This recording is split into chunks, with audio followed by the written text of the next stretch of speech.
We have received a letter from the Queen."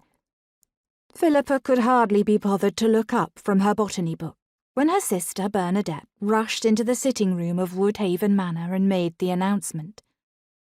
She was fresh from a successful season and was enthusiastically planning, in her words, the wedding of the year.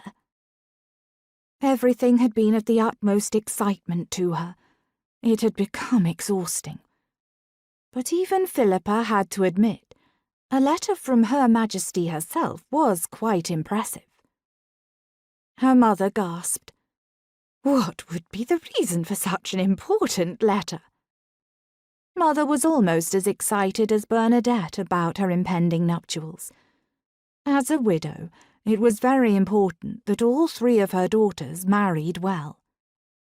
If the Queen was involved, that was even better. Bernadette pouted.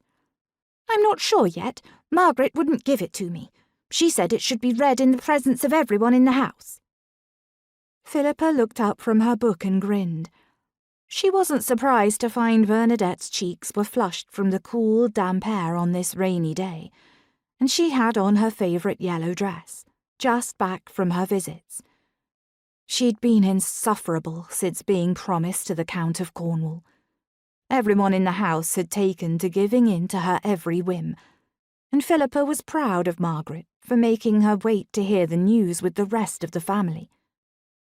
As the family nursemaid, she had always been more of a disciplinary figure in their lives than their mother.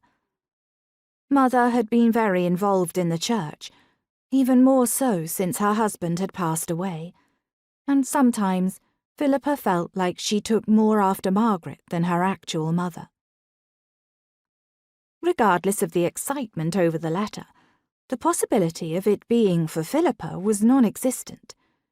She'd ignored all her letter writing since her wedding, which she'd politely asked everyone at Woodhaven Manor to kindly stop talking about. A pile of congratulatory cards from the cursed event sat untouched on her desk, since Lord Andrew Wesley, the Duke of Chelmsford, disappeared on their wedding night. Now she preferred to spend her days working in her garden, reading botany books, and waiting for news of the Duke's return. "It must be about my upcoming wedding." Bernadette reached for the letter and gasped. "What if the Queen plans to attend my wedding? We must start planning accordingly."